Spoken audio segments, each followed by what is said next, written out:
잠언 10장 22절에서 32절까지 말씀입니다.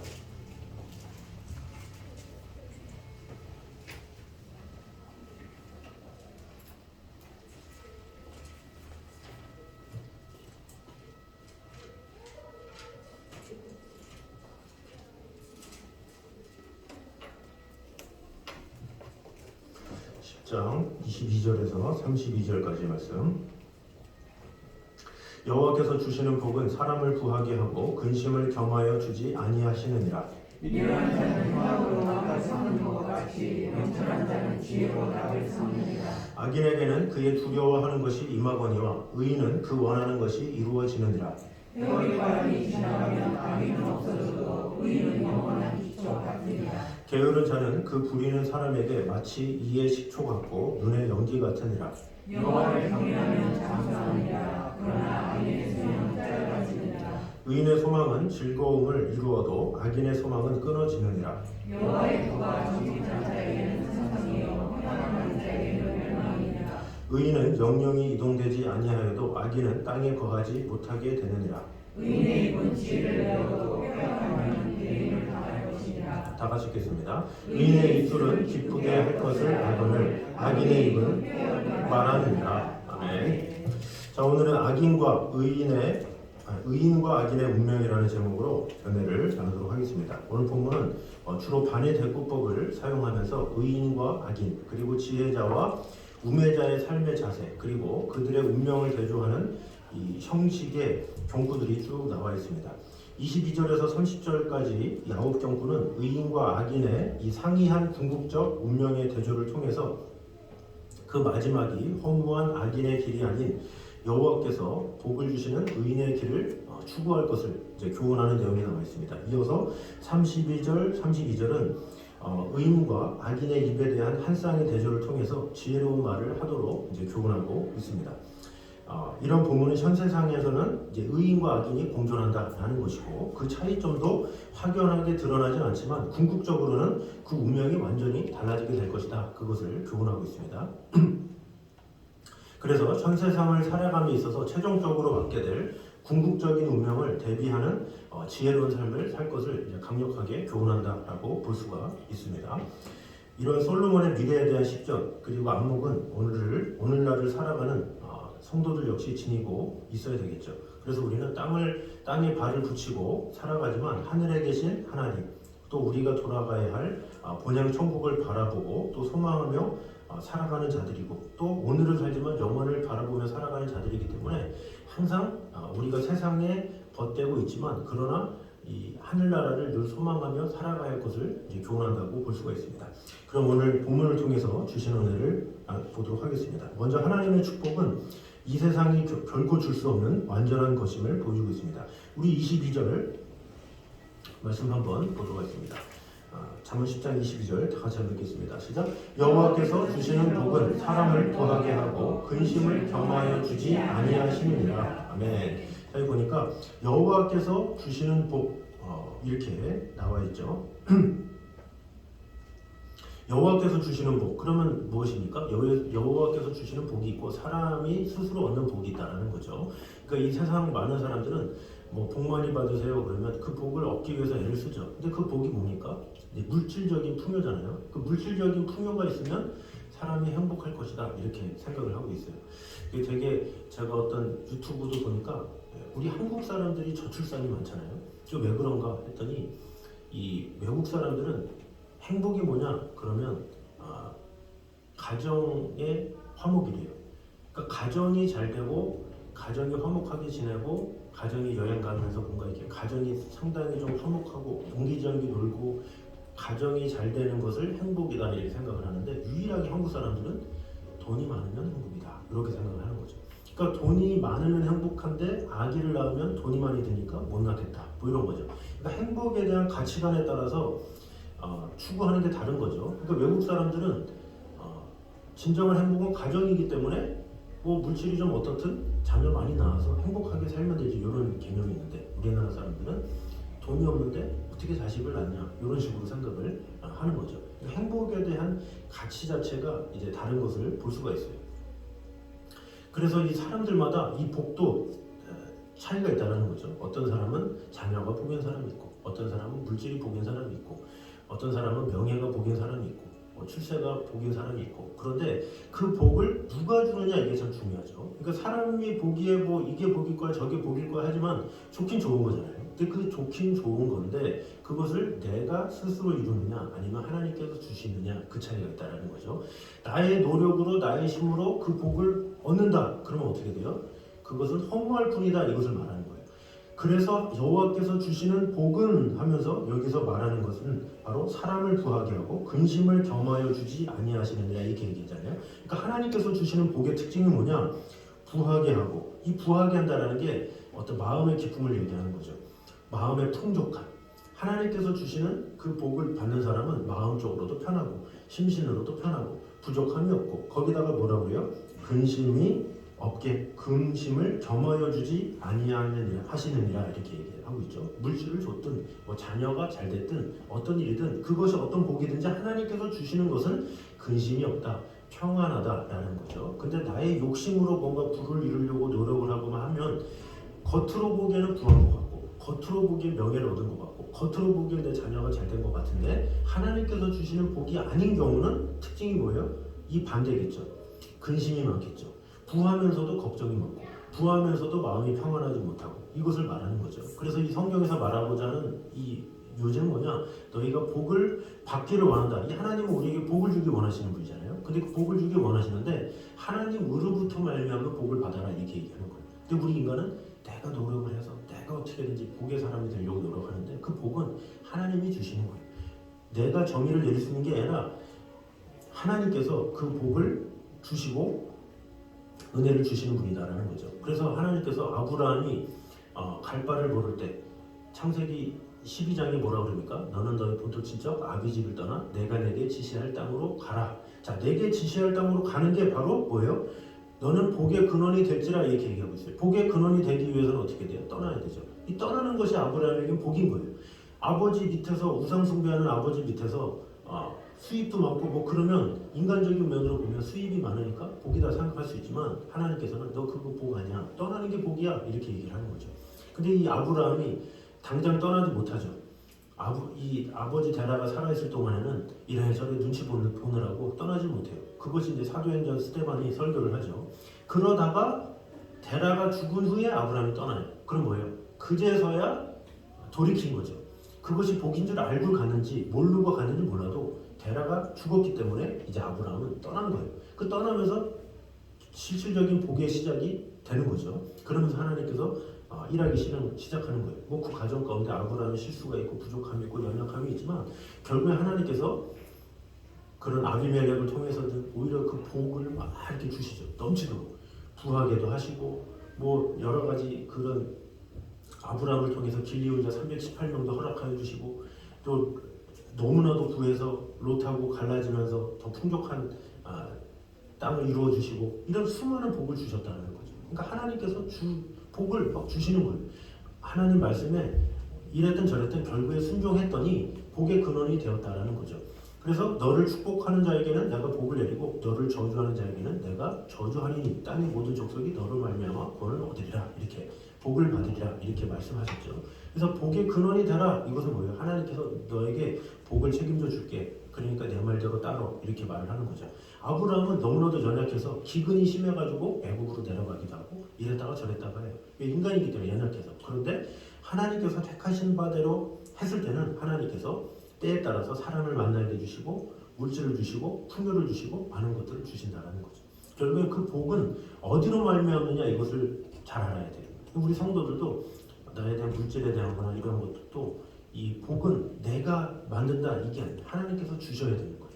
그래서 나의 노력을 뛰어넘어서 하나님께서 주셔야 그것이 진정한 복이 되고 그것을 통해서 축복해 주시고 은혜 주신다라는 것을 볼 수가 있죠. 이 복이라는 정의를 그냥 우리가 물질적인 것만 알면 우리는 근시안적인 것을 벗어날 수가 없어요. 근데 복 중에 하나가 또 뭐예요? 어떻게 보면 우리에게 고난이 복일 수가 있어요. 고난당하는 것이 내게 유익이라. 이로 인하여 내가 주의 율례를 배우게 되었나이다. 시편 119편에 말씀하잖아요. 오히려 고난을 통해서 하나님의 율례를 배우고 새로운 걸 깨달았으면 오히려 그것이 복일 수 있다는 거죠. 그러니까 세상 사람들의 복은 상당히 그 앞에 있는 것밖에 없어요. 물질, 자녀, 요 정도잖아요. 출세, 잘 되는 거 이런 거. 그러나 하나님의 복은 엄청나게 많이 있어요. 오히려 연단, 고난, 또 여러 가지 많은 일들, 경험 이런 것이 다 복이 될 수가 있다는 거죠. 하나님과 함께하면 모든 것이 다 복이 되는 거예요. 그래서 결국에는 이 복의 근원이 뭔지를 알아요? 하나님인 것을 알게 돼요. 아, 하나님이 복이구나. 하나님이 전부구나. 그것을 깨닫게 되는 거죠. 그 하나님이 전부가 되시면 뭐가 돼요? 그 전부 되신 하나님께서 나의 필요에 따라서 물질도 주시고 자녀를 잘 되기도 하시고 나에게 어떤 상황을 통해서 더 많은 것을 배우게 하시고 이렇게 하는 거죠. 그러니까 진정한 복은 뭐냐? 바로 하나님이시고 그 하나님을 얻는 것이 최고의 축복이요 은혜다라는 것이죠. 그 하나님을 얻으면 우리는 근심이 없는 거예요. 걱정이 없는 거예요. 그래서 우리는 항상 그렇게 기도를 해야 되겠죠. 하나님 자신이 나에게 복이 되어서 나와 함께 해주시고 하나님과 동행하는 자가 되게 하여 주시옵소서.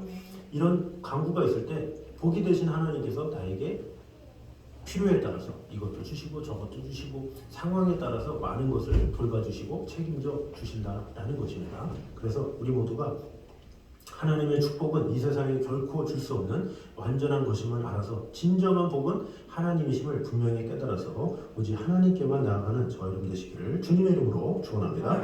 두 번째는 이 성도는 태풍 속에서도 흔들리지 않는 든든한 구원의 기초를 세워나가야 한다는 것을 볼 수가 있습니다. 우리 25절 말씀 10장 25절 말씀 우리 한번 보도록 하겠습니다.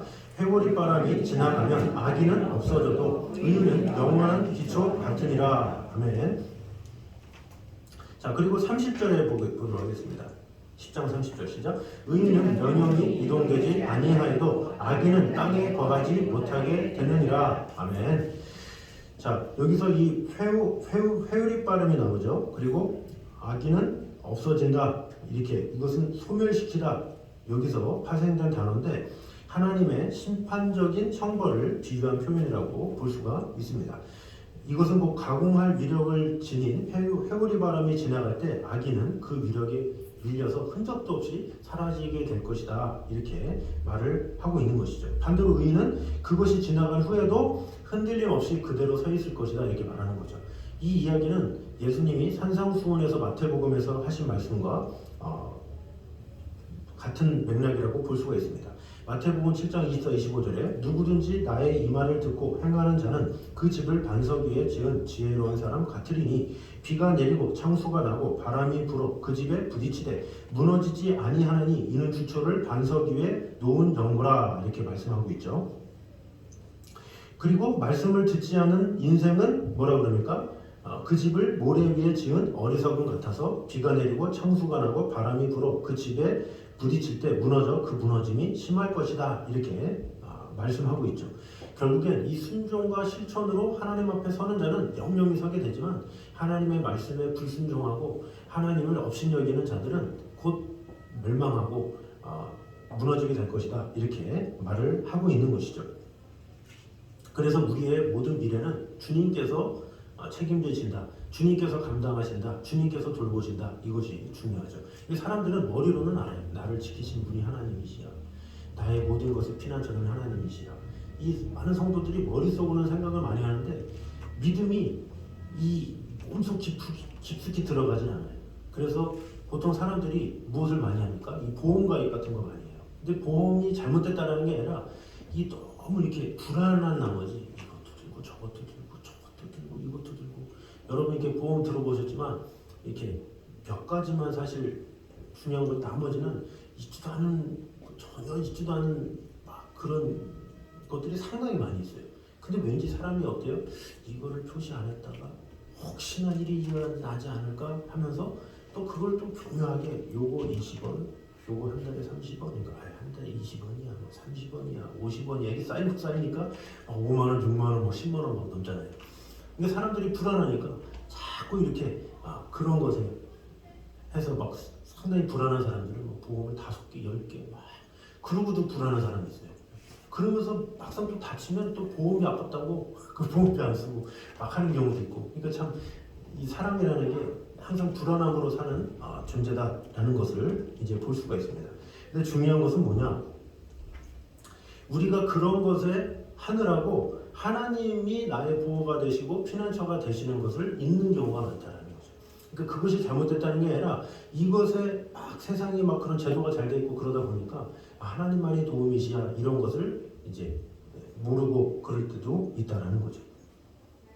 근데 여기서 우리가 또 둘로 갈려요. 또 뭐냐면 어떤 되게 믿음 있는 성도들은 너무 믿음이 좋아서 무슨 보험이냐 무슨 병원이냐 하나님께서 하시는데 그러면서 보험도 안 들고 병원에도 안 가고 오로지 기도와 말씀으로 치유하고자 하는 그런 성도들이 있어요. 네. 이것도 좀 심각하죠. 네. 너무 그러면 또 어떤 분은 하나님이 의사도 이렇게 손도 쓰시고 뭐 이렇게 보험하는 것도 제도도 이렇게 하나님께서 어떻게 보면 사람을 통해서 했을 텐데 다 중요한 거지 뭐 그러면서 또 너무 신뢰를 한 나머지 하나님의 말씀에도 신뢰하지 못하는 그런 경우가 있죠. 근데 우리는 둘 다 중요하게 여겨야 돼요. 하나님은 의술을 통해서 일하기 원하시고 또 우리는 그렇지만 그 중심에는 그 모든 것을 하나님께서 주관하신다는 믿음을 가지고 나아가는 것 이것이 중요하죠. 그래서 아프고 연약하거나 그럴 때 주여 도와주시옵소서 하지만 어떻게 돼요? 하나님께서 허락하신 그 의사의 손을 통해서 잘 치유를 받을 수 있도록 기도하면서 균형 있게 그래서 아플 때는 뭔가 그런 곳에 찾아가서 하지만 내 중심 가운데서는 하나님께서 치료해 주신다라는 믿음을 가져야 되는 게 중요하죠. 의사가 잘 치료해서 잘 됐다 이게 아니라 의사가 잘했다 할지라도 하나님께서 좋은 의사를 만나게 해주셔서 치료하게 해주셨다. 이런 믿음 이런 것이 필요하죠. 항상 그 균형을 가지고 할 필요가 있는 거예요. 이 성도들이 자꾸 어떤 이분법적인 생각을 자꾸 가지면 세상의 것은 다 약하고 영적인 것은 다 좋고 이렇게만 생각하는 경우가 있어요. 그래서 세상의 의수 이런 거 다 세상적인 거야. 전혀 그렇지가 않아요. 하나님은 모두가 더불어서 오히려 세상에서 나가서 영향력을 끼치고 빛과 소금으로서의 일을 감당하기 원하시기 때문에 우리가 그곳에 가서 뭐 의사를 전도할 수도 있는 거고 하나님의 사랑을 나타낼 수도 있는 거고 뭐 있는 거잖아요. 그 믿는다고 해서 뭐 그런 거 다 끊어놓고 나는 아니야 무조건 뭐 감기 걸리고 아주 큰 병 걸리든 병원 신세 절대 안 질 거야 오직 하나님만 바라볼 거야 그것은 믿음이 아니라 그것은 좀 이렇게 맹목적인 좀 잘못된 그런 것이라고 볼 수가 있죠. 하나님을 믿되 이 세상의 것들은 최선을 다해서 활용하면서 이렇게 할 필요가 있다라는 거죠. 그러니까 누가도 어때요? 만약에 누가가 그런 신앙을 가졌으면 의사가 되겠습니까? 뭐 의사가 무슨 필요해요? 하나님이 다 치료해 주시는데. 그러면서 직업 그냥 다 내려놓고 그러실 거 아니에요. 그러나 그런 의사로서의 이런 최선을 다하면서 이렇게 했다라는 거죠. 그리고 많은 선교사님들이 의술로 선교를 많이 가요. 그럼 거기 가가지고 무조건 기도로 낫게 합니까? 막 이렇게 막 벌레가 막 하고 막 배가 튀어나오고 막 잘못 먹어서 막 그런 사람들인데 안수 받아라 그런다 주여 이렇게만 해가지고 낫게 합니까? 아니잖아요. 그 의료 선교팀이 가가지고 섬겨주고 사랑해주고 이런 게 다 영적인 행위인 거예요. 근데 그 과정 가운데 기도하는 거죠. 하나님 치료해 주시고 은혜 주시고 그랬다고 해서 그들이 치료술이 뭐 의술이 좋아서 그랬네요 그러겠습니까? 아니죠. 치료를 받으면서도 하나님이 하셨네요 이렇게 알게 되는 거죠. 그래서 항상 그것을 잘 활용해서 해야 될 필요가 있다라는 것을 말하고 있는 것입니다. 그래서 이 솔로몬도 말하고 있는 것이 너희들이 무엇을 하면서 자꾸 세상을 의지하는 것이는데 그러지 말고 오직 하나님의 말씀 안에 거해라. 그 말씀 안에 거하면 요동하지 않는다. 그렇다고 해서 세상에 있는 그런 것들이 필요 없다. 이것이 아니라 세상에 있는 것들은 세상에 있는 대로 활용하면서 그 내 중심 가운데는 하나님의 말씀이 나의 모든 것을 세우고 지켜주고 돌봐준다라는 믿음을 가지라라고 말을 하고 있는 것이죠. 그래서 우리는 항상 영원하신 하나님의 말씀을 반석으로 삼음으로 말미암아 하나님께서 이런 모양 저런 모양으로 은혜 주시고 함께하면 모든 것이 가능합니다라는 믿음을 가지고 우리가 어떤 인생의 어떤 폭풍 속에서도 극단적인 그런 믿음이 아니라 균형에 잡힌 그런 신앙생활로 말미암아 하나님과의 그런 뜨거운 관계를 온전히 이루면서 또 세상에 도움이 필요할 때는 또 같이 함께하면서 하나님의 말씀이 온전히 적용되어지는데 힘을 다하는 저런 되시기를 주님의 이름으로 축원합니다. 자, 세 번째는 게으름은 가치 있는 인생을 일순간 무가치한 인생으로 전락시켜 버린다는 것을 보여주고 있습니다. 우리 26절 말씀 한번 보도록 하겠습니다. 26절 같이 읽겠습니다. 시작. 게으른 자는 그 부리는 사람에게 마치 이의 식초 같고 눈의 연기 같으니라. 아멘. 자, 여기 보면 이의 식초 같고 눈에 연기 같다 이렇게 말을 하고 있죠. 여기서 이렇게 식초는 오래된 신포도주를 말하는 거예요. 먹을 수 없는 포도주. 그래서 이것은 눈을 자극해서 눈물을 흘리는 연기와 함께 손해와 괴로움을 끼치는 이 성가신 존재, 이것을 말하는 거죠. 그러니까 게으른 사람은 아무런 유익을 주지도 못할 뿐더러 고통과 근심만 준다라는 거죠. 뭐 여러분의 가족 중에 누군가가 게을러가지고 움직이기 싫어하고 일하기 싫어하면 얼마나 근심하고 고통이 있습니까? 근데 본인도 그래요. 본인 스스로도 그렇게 막 부지런하지 못하고 게으르고 막 그러면 본인 스스로도 이제 괴로울 수밖에 없다라는 거죠. 여기서는 이 종의 비유를 하는 거죠. 주인의 형벌을 받고 밖으로 쫓겨나게 된다. 이 종류는 어떻게 돼요? 항상 부지런해야 되는데 성실하지 못하고 게으르게 되면 쫓겨날 수밖에 없다라는 것을 말하고 있는 것이죠. 그래서 서양 속담에 게으름은 모든 악의 어머니다라는 말이 있죠. 그래서 모든 악은 게으름에서 나온다라는 것입니다. 아무리 뛰어난 재능을 가져도 게으르면 소용이 없어요. 여러분 운동선수들이 이 연령이 언제까지가 정상이지 아십니까? 25살. 제가 야구를 참 좋아하는데 그 야구를 볼 때 80년대 처음 생겼잖아요. 83년, 84년 그러다가 90년대 제가 야구를 보다가 그 당시 때 그 청보라는 팀이 있었어요. 청보 핀토스. 근데 하여튼 그 팀이 하여튼 야구 경기를 보는데 그 야구 선수 이름이 이선웅이었어요. 이선웅. 근데 그 선수가 어떻다는 게 아니라 그 선수가 그 당시 때 25살이었어요. 근데 25살인데 해설자가 뭐라 그랬냐면 아나운서가 자 노장 이선웅 받았습니다. 근데 25살이에요. 25살인데 노장이래. 그래서 25살인데 왜 노장이야? 그럼 저는 그 당시 때는 뭐 이제 중학생 요 정도니까 25이면 노장이구나 이렇게 생각했거든요. 근데 보통 프로에 들어가는 나이가 20살인데 어떻게 25살이 노장입니까? 근데 그 당시 때 이 어떤 의학이나 이런 트레이너 이런 게 개발이 잘 안 돼가지고 금방 노쇠하는 거예요. 그래서 그 당시 때만 해도 24살 되면 야 이제 은퇴해야 되나? 25살에 그래도 야구하면 노장이네 이렇게 되는 거고 30살인데 야구하면 대단하다 이렇게 불렸던 거죠. 근데 시대가 지나면서 어떻게 돼요? 이 트레이너들이 막 자격증도 생기고 막 발전하고 하다 보니까 연령이 길어졌어. 그래서 요즘에는 40살 돼도 은퇴를 잘 안 해요. 44살, 막 5살 이때가 돼야 그제서야 하나씩 은퇴하죠. 뭐 작년에 뭐 이대호 뭐 은퇴하고 막 해도 그 사람 나이가 44살, 3살 막 이래요.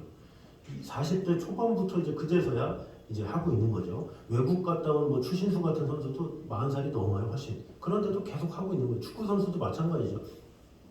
뭐 한국에 와가지고 그 외국인 선수 중에 호날두라고 이런 사람도 나이가 30대 후반이고 막 그런데 지금 막 전성기 막 하잖아요. 왜 그러냐? 웨이트 트레이닝을 엄청 잘하거든요. 노력하고 마음을 다해서. 그래서 사실 늦은 나이에 운동한다 이것은 엄청 존경할 만한. 그러니까 운동 선수들도 우러러보는 그런 거죠.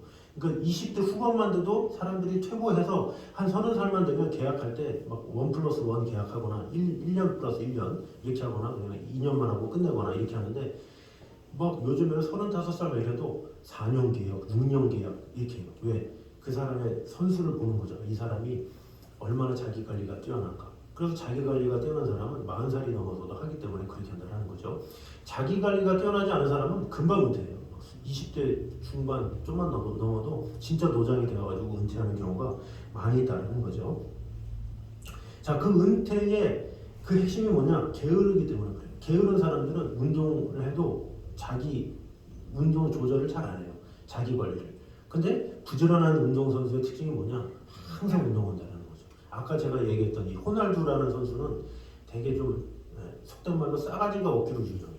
그래서 우리나라에 왔다가 욕만 먹고 갔잖아요. 뭐 그 경기에 뛰어야 되는데 뛰지도 않고 관중들이 호날두 보러 왔는데 뛰지도 않고 막 나쁘다 막 날강두다 그러고 막 그랬는데 근데 그 사람은 또 어떤 사람이냐? 그렇게 자기 관리를 그렇게 열심히 하는 거예요.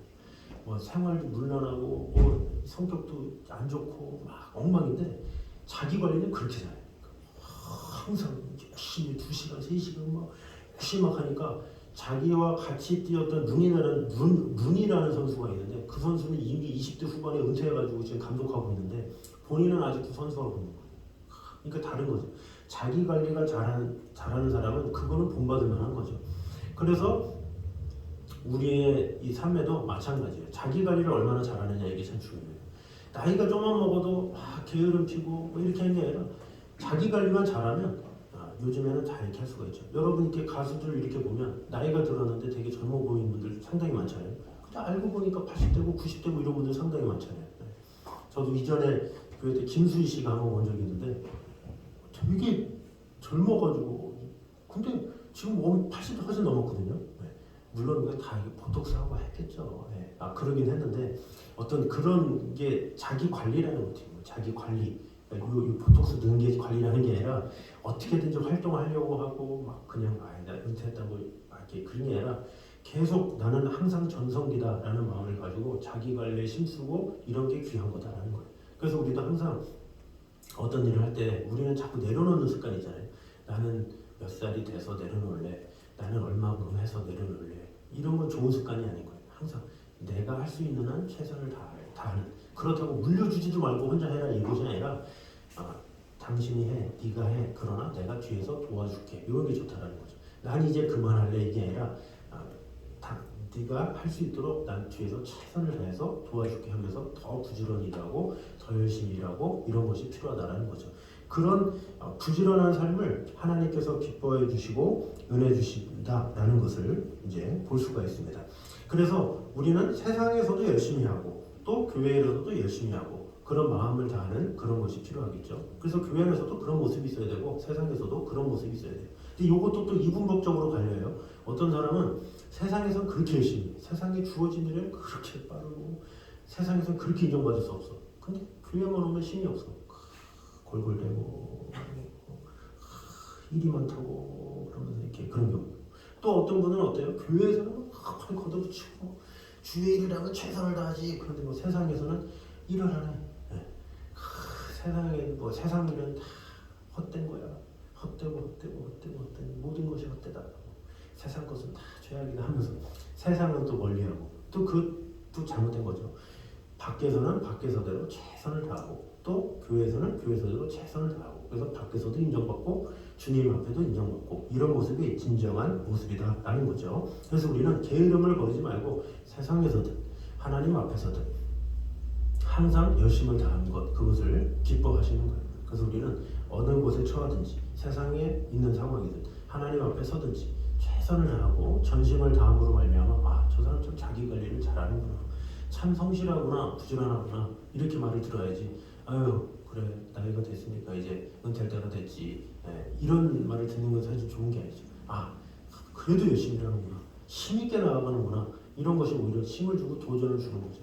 자꾸 우리는 힘있게 하나님께서 일할 수 없는 밤이 오기 전까지는 우리는 힘을 다해서 아버지 하나님 앞에 영광 돌리며 살아가는 삶 그것이 중요한 것임을 꼭 깨달음으로 말미암아 하나님의 사랑 안에 온전히 거하며 이 세상에서도 하나님 앞에서도 승리하는 저희들 되시기를 주님의 이름으로 축원합니다. 마지막으로 하나님을 경외하는 것이 잘 먹고 잘 사는 방법임을 보여주고 있습니다. 마지막 27절 말씀 보도록 하겠습니다. 잠언 10장 27절 시작. 여호와를 경외하면 장수하느니라. 그러나 악인의 수명은 짧아지느니라. 아멘. 자, 여호와를 경외하면 장수한다. 악인의 연세는 짧아진다. 이렇게 기록을 하고 있죠. 자, 이것은 잠언 전체의 핵심을 이루는 사상 가운데 하나라고 볼 수가 있습니다. 의인은 하나님의 축복을 받아서 이 땅에서도 장수를 누리고 악인은 하나님이 내리는 진노의 심판을 받아서 쉽게 멸망한다. 이것을 교훈하고 있는 것이죠. 영국의 한 잡지에 보면 장수한 사람들의 생활 습관을 이제 연구해서 건강하게 오래 사는 30가지 방법 이렇게 썼다고 해요. 근데 우리가 다 알고 있는 내용이죠. 그게 뭡니까? 마늘을 하루에 한두 알 섭취해라. 적당한 운동을 꾸준히 해라. 야채와 과일을 많이 먹어라. 소금을 적게 먹어라. 녹차를 많이 마셔라. 자신만의 스트레스 해소법을 개발하라. 담배를 끊어라. 충분한 수면을 취하라. 물을 마셔라. 셀레늄을 많이 섭취하라. 이런 거죠. 다 알고 있는 거잖아요. 자, 그런데 우리나라에서도 이런 것이 많이 소개돼서 선풍적으로 인기를 끌고 하죠. 그만큼 이 사람들은 건강하게 살기를 원한다라는 것을 볼 수가 있습니다.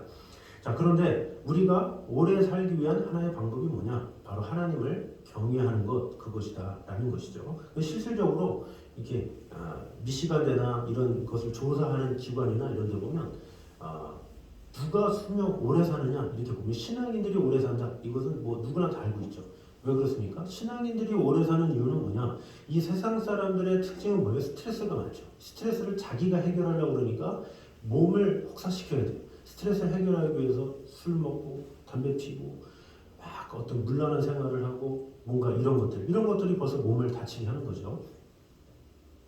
그리고 또 시기하고 질투하고 미움을 받고 상처받고 고통받고 뭐 이런 것들 이런 걸로 인해서 자신의 수명이 자꾸 깎이는 거예요. 근데 믿음의 사람은 어때요? 참된 믿음의 사람은 어떤 힘들고 괴롭고 어려우면 하나님 앞에 나와 기도하죠. 그리고 뭐 시기하거나 질투하거나 미우거나 뭐 이런 거 없잖아요. 네, 여러분 없잖아요. 누구 미워하신 분 한 번도 없으시죠? 네, 하나님 믿고. 네. 그래서 뭐 그러다 보니까 마음속에 있는 병 자체가 없다라는 거죠. 왜? 주님께 맡기기 때문에. 이 세상에서는 시기와 질투와 미우면 복수해야 되잖아요. 내가 찾아가지고 복수하겠다 뭐 이런 게 있는데 여러분 그런 거 없으시잖아요. 항상 누가 주님께 맡기고 하나님께 의지하고 이러니까 여러분이 되게 건강하신 거예요. 그래서 우리의 이 하나님과 동행한다는 그 자체가 바로 나의 병을 없앨 수 있고 장수할 수 있는 그런 비결이다라는 것이죠. 그래서 우리는 항상 이 건강을 위해서 하나님을 경외하는 법을 먼저 배우는 것, 그것이 중요하죠. 이 하나님을 경외하는 법을 먼저 배우는 게 나의 생각을 바꾸는 거예요. 그래서 그게 지혜로운 거죠. 물론 건강하기 위해서 운동도 해야 되고 식이요법도 해야 되고 하지만 그러나 아무리 좋은 식이요법을 하고 많은 운동을 한다 할지라도 내 생각 자체가 하나님을 경외하는 쪽으로 가지 않으면 무슨 소용이 있겠어요. 하나님을 믿으면서도 막 누구 때문에 골병 들어가고 누구 때문에 힘들어하고 막 스트레스 받고 막 그러면 아무 소용이 없는 거예요. 그러나 하나님을 경외함을 잘 배우게 되면 하나님 앞에 맡기는 법을 배우고 하나님 앞에 순종하는 법을 배우면 사람들을 대하는 법을 알게 되고 그러다 보니까 더욱더 내 마음이 풍성해지게 된다라는 것입니다. 그래서 우리는 하나님을 경외함으로 장수의 복을 누리는 것, 그것이 가장 아름다운 거예요. 그래서 이렇게 권사님은 왜 이렇게 건강하세요? 제가 맨날 야채만 먹고 현미만 먹거든요. 이렇게 말하는 게 좋습니까? 그래도 믿음의 사람인데 저는 하나님을 경외하기 때문에 하나님께서 다 책임져 주시는 믿음 가지고 살아갑니다. 다 하나님의 은혜입니다. 이렇게 간증을 할 줄 알아야죠. 저는 양치질을 하루에 3번 이상 하고 아침에 일어나면 저 먼 산을 바라보면서 소리 지르고 막 가슴을 펴고 하루에 5번씩 운동하고 이렇게 하는 건 덕스럽지도 못해요. 그래서 우리가 그런 것을 하지 말라는 게 아니라 그런 것도 최선을 다하지만 그런 모든 것을 주관하시는 분은 하나님이시다라는 마음 가지고 하나님께서 그래도 건강을 주셔야 내가 건강하지라는 마음을 가지고 운동을 하고 열심히 하고 최선을 다해야 돼요. 저도 이제 나이가 별로 되지도 않았는데 뱃살이 나오기 시작했어요. 제가 뱃살이라는 것을 처음 경험했어요. 옛날에는 음악 때문에 이제 배를 키우려고 이 고3 때부터 34를 키우려고 그렇게 배를 내밀고 다니고 막 선생님이 계속 성악가는 배가 튀어나와야 된다고 해서 씨름 선수처럼 배 튀어나와야 된다고 그렇게 노력해가지고 배를 훈련시켰는데 지금은 그때는 물 배웠어요. 그때까지 제가 한 작년까지 물 배웠어요. 퉁퉁하니 그냥 귀여운 통통 배웠는데 지금은 배가 꽉 차가지고 허리띠를 하면 꽉 이렇게 누르고 있어. 뭐가 계속 이렇게. 그래서 저도 이렇게 찾아봐요. 이렇게 배 운동이 뭘까. 그래서 이렇게 찾아보고 연구하고 또 이러다 보면 내가 우선순위를 놓치면 안 되는데. 그러니까 운동을 하고 최선을 다하고 자기 관리하는 건 당연하고 꼭 해야 되는 거예요. 산도 올라가고 열심히 운동하고 최선을 다해야죠. 그러나 그 모든 것을 주관하시는 분은 하나님이시다라는 것을 기초 가운데 두면서 해야지. 하나님은 언제 가고 내가 관리를 잘하고 있어. 내가 이렇게 뭔가를 하고 있어. 이런 것은 하나님께서 기뻐하지 않는 것이다 라는 것입니다. 그래서 우리는 항상 여호와를 경외함으로 장수를 누려야지 건강관리를 잘해서 장수한다는 생각은 이제 버려야 된다는 거죠. 그래서 우리는 항상 여호와를 경외함으로 장수하며 하나님의 사랑 가운데 거하기 원합니다. 그런 마음으로 살아감으로 오직 하나님만 경외하며 하나님만 바라보기 심성이 저렴되시기를 주님의 이름으로 축원합니다. 기도하겠습니다. 사는 주님 감사합니다. 우리와 함께 하시는 주님, 지켜주시는 주님, 하나님의 축복은 이 세상이 결코 줄 수 없는 완전한 것임을 오늘 보게 되었습니다. 나의 생각과 나의 뜻으로 얻는 그런 물질의 복이 아니라 정말로 하나님께서 주시는 축복이 될 수 있도록 인도하여 주시옵소서. 또한 하나님 한 분만이 진정한 나의 복이심을 오늘 보게 되었습니다. 하나님을 내 안에 모심으로 말미암아 그로 인해서 당장의 고난도 복일 수 있고 연단도 복일 수 있고 당장 보이는 안타까운 여러 가지 상황도 오히려 복으로 성화시켜 주시는 분이 하나님이심을 보게 되었습니다. 오직 하나님만이 나의 복이시니 하나님만 내 안에 모시며 그 안에 참된 풍성함을 얻기에 부족함이 없도록 주님 함께하여 주시옵소서. 또한 우리 성도들은 태풍 속에서도 흔들리지 않는 든든한 구원의 기초를 세워나가야 함을 오늘 보게 되었습니다.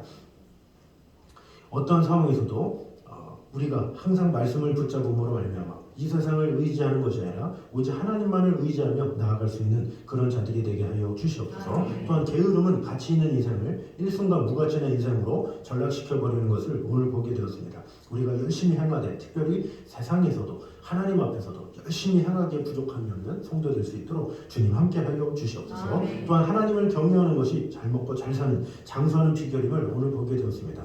우리가 열심을 다해서 식이요법을 하고 열심히 운동을 하지만 그러나 그 모든 것을 주관하신 분은 하나님이시라는 것을 잊지 않도록 인도하여 주시옵소서. 그래서 우리가 사람들 앞에서도 저분은 참 하나님을 경외함으로 장수하시는구나 이런 말을 들을 수 있는, 그래서 우리 또한 하나님을 경외함을 먼저 배우며 경험하며 나아가는 성도들 될 수 있도록 축복해 주시고 함께하여 주시옵소서.